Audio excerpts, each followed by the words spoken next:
Welcome. Welcome to Let's Talk Success. I'm Desiree Dubois, founder of An Empowered Woman and Let's Talk Success. And today I have the pleasure of speaking with Juanita Palacio Sims, who is the founder and executive director of the International Society of Black Latinos. Good morning, Juanita. How are you doing today? Good morning, Desiree. Buenos días. ¿Cómo estás?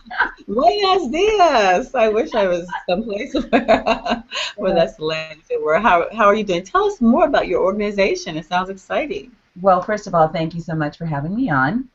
And I admire Empower, just empowering women. Our organization, our vision was to educate the broader community of the Afro-Latino culture and heritage. And I started the organization along with other friends, 10-10-10, October 10th, 2010. And we started the organization really to bring awareness of the Afro-Latino, but it really extended, now it has extended further. We educate kids. We go to underprivileged schools, and we reach out to our youth and really do workshops and teach them about cultural awareness, heritage, and about each other. We've had a lot of conflicts in the schools in low-income areas. Race relations, we try to help with that as well, and mentoring kids. So what areas or what cultures do most of your members come from? Let me say African Latinos. Well, we have Panamanians, we have Cubans like myself, Costa Ricans, Puerto Rico, Peru, Dominican Republic, Mexico, United States, and other places. I know I'm forgetting a few, but we have quite a few. It's quite extensive. And so do you find that, they're united as strong here in America, where most of them are, in the communities as well? You know, I would say New York more so than here in California. The general population here in California are Mexicans or Central Americans, but you find more of the Caribbean folks in New York and in Miami. So our community, we're scattered all over, but the few that, we find each other, and more my organization has been attracting more members, not only here in California, but around the country and around the world. So what are some of the things that your organization does? Heard you say you tutor children, but I know you're also going to Cuba. You're taking 20, is it 20 women to Cuba Yes, tomorrow?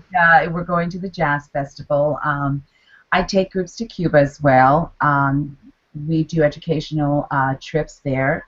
This one just happens to be the Jazz Festival Arts, and we meet with artists, and that's one of the things, many things that I do. But as far as the organization, not only do we tutor kids, do workshops with kids, we also do it for their parents, adults, in businesses. We go to universities.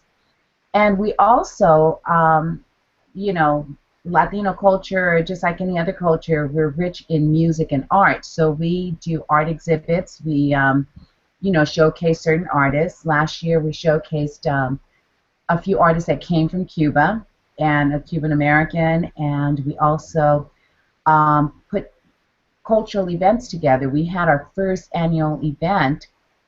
It was at the Barnsdale Gallery Theater, October 4th, and it was amazing because what we did throughout the event is we showcased different countries through dance, poetry, or song, and within all of that, we gave history of that country and the Afro-Latino and their contributions. That's beautiful.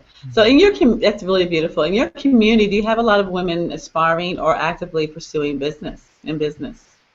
We have quite a few ladies in our community that have their own businesses or that are leaders within their groups and their communities. From teachers to therapists through doctors. I'm an accountant myself by trade, and we have quite a few leaders and shop owners. Yes. So you've been really successful in growing this. I forget what you told me your numbers were in the last couple of years. What do you think contributed most to your success? I think well, for sure, hard work. And the key to making this work or any real business work is teamwork. It takes a village. I may have the idea, but by myself, working hard and being dedicated is one thing, but when you have others like minds that come together, um, you know, whether it be business, an organization, school, whatever, you just come together and help build that community, and that's what has made our organization successful. It's not only myself, but the members, the board members, the honorary board members. So it's been a village. It's been Well, amazing. we're excited about that because of the fact that, our programs and Patent Empowered Women has always been about supporting women, Yes. professionals, and entrepreneurs. And we're relaunching our Let's Talk Success program, which previously we did in telecalls, then we did it in live events and second Sundays, then we did it interview-style TV shows. Now we're doing a more reality type show just to make it a little bit more interesting, where we will visit women who have achieved the seven-figure mark, their homes, their offices, as they take us through a tour. They'll share their stories, their challenges, their victories, and their secrets to success. And our passion and our vision behind this is just to be able to provide more positive programming, something that's more educational, motivational, and that really connects the community. Because we are promoting it through a mobile magazine, which people will be able to have on their mobile phones or their iPads and be able to share worldwide. We have 11 countries so far that we're engaging, and we really just want to get that message out that we can be portrayed so many different ways, but to see us in action, to see the women in action, women like yourself that are successful and what their day-to-day life out is really fascinating. It is. With that in mind, what have you seen, because you've been exposed to a lot of successful women as well, what do you find as one of the common threads or the common denominator on the women that you've seen to be very successful? Again, it's a network of sisterhood. As yourself and your organization, which I think is just fantastic, and I applaud you for that. It's coming together, and whether it be at a workshop, whether it is empowering women through network. I think the success of that is really, your hard work, your determination, but again, I have to stress that sisterhood, that, coming together and helping one another or sharing ideas of what things can work, a little better. So I really think it's a community. I think you're absolutely right, because I know that it's even those who work very, very hard. We all know those who work really, really hard, but yet they're not able to achieve their dreams. And I want to really define success. Success is just being able to set a dream, set a goal, set a mission, and be able to accomplish it no matter where it is, whether it's personally or professionally. And having that village helps, but sometimes they get stuck along the way. Yeah. And that's when they can actually pull. The resources are really important, and being able to reach out and connect with organizations like yourself, like Empowered Woman, and being able to take them to the next level, because it is a journey. It's a journey. It is, and I agree with you. I know when I first started, I had no idea I was going to even do something like this. I was an accountant for many years in the entertainment industry, but starting this organization again. You get stuck in between being an accountant and trying to redefine my life because I was tired of doing that. You get stuck in a place, but it was that reaching out and talking to others about your ideas. And, I'm not saying it always works, but you will not know if you don't try it. And, reaching out to other people, you'll be surprised. And, that may help, and that may trigger another idea that really you thought you were going this way, but you end up going the other way, and who knows, you may become successful in that way. Well, I agree. It means having the idea, getting the support and help and the resources that you need, and if you ever get stuck, being able to reach out and touch somebody else who's either been there and done that, or who just simply bring you up along the way. Right. So how do you feel about the programming and how women are portrayed, especially successful women on TV, on the tube today? Oh my gosh. Reality shows to me are like, for me personally, I do not like them.